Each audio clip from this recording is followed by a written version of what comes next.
ଗତ ଗୁରୁବାର କିଶୋରନଗର ଥାନା ଭଙ୍ଗାମୁଣ୍ଡା ଗାଁରେ ଏକ ଅଭାବନୀୟ ଘଟଣା ଘଟିଯାଇଛି। ରାତିରେ ଦୁଇ ଭଉଣୀ ଶୋଉଥିବା ସମୟରେ କେହି ଜଣେ ଅଜଣା ବ୍ୟକ୍ତି ଆସି ଗୁଳିମାଡ଼ କରିଥିଲା।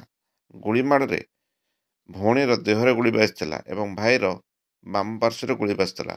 ସୂଚନା ଅନୁଯାୟୀ ପ୍ରଫୁଲ୍ଲ ମିର୍ଦ୍ଦାଙ୍କ 11 ବର୍ଷର ପୁଅ ପ୍ରକାଶ ମିର୍ଦ୍ଦା ଓ 15 ବର୍ଷୀୟ ଝିଅ ଯଜ୍ଞସିନୀ ମିର୍ଦ୍ଦା ଘର ବାରଣ୍ଡାରେ ଶୋଇଥିଲେ। ରାତିରେ ହଠାତ୍ ଚିତ୍କାର ଶୁଣିବାରୁ ପରିବାର ଲୋକ ଉଠି ଯାଇଥିଲେ। ପରିବାର ଲୋକ ଦୌଡ଼ି ଆସି ଦେଖିଲା ବେଳକୁ ସେମାନଙ୍କ ଦେହରେ ଗୁଳି ବାଜିଥିଲା।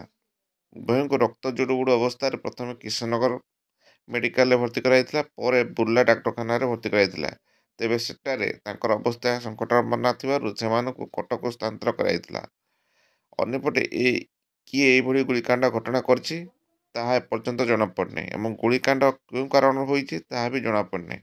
ଏବଂ ଯେହେତୁ ଉଭୟ ପରିବାର ଲୋକ କଟକ ଏସ୍ସିବିରେ ରହିଛନ୍ତି, ବର୍ତ୍ତମାନ ଗୁଳିକାଣ୍ଡର କାରଣ କ'ଣ ଜଣାପଡ଼ିନାହିଁ। ଘଟଣାସ୍ଥଳରେ ଅନୁଗୁଳ ଏସ୍ପି, ଆଠମଲ୍ଲିକ ଏସ୍ଡିପିଓ ପହଞ୍ଚି ଘଟଣାର ତଦନ୍ତ ଆରମ୍ଭ କରିଛନ୍ତି। କିନ୍ତୁ ବର୍ତ୍ତମାନ ପର୍ଯ୍ୟନ୍ତ ତଦନ୍ତରୁ ଯାହା ଜଣାପଡ଼ୁଛି, କେହି ଜଣେ ବ୍ୟକ୍ତି ଦେଶୀ ବନ୍ଧୁକରୁ ଗୁଳିମାଡ଼ କରିଛି ଏବଂ ଦେଶୀ ବନ୍ଧୁକର କିଛି ଛରା ଏବଂ ସୀସା ଘଟଣାସ୍ଥଳରେ ପଡ଼ିଛି ବୋଲି ପୋଲିସ ଆଲୋଚନା କରୁଛନ୍ତି। ଏବଂ ଏଭଳି ଘଟଣା କେଉଁ କାରଣ ଘଟିଲା, କୌଣସି ପୂର୍ବ ଶତ୍ରୁତାରୁ କିମ୍ବା ଜମି ବିବାଦରୁ କିମ୍ବା ଅନ୍ୟ କୌଣସି କାରଣ ଥାଇପାରେ, ତାହା ଏବେ କିଶୋରନଗର ପୋଲିସର ତଦନ୍ତ ପରିସରରେ ରହିଛି। ବାକି ତଦନ୍ତର ସତ୍ୟାସତ୍ୟ ଆସିଲେ ଜଣାପଡ଼ିବ।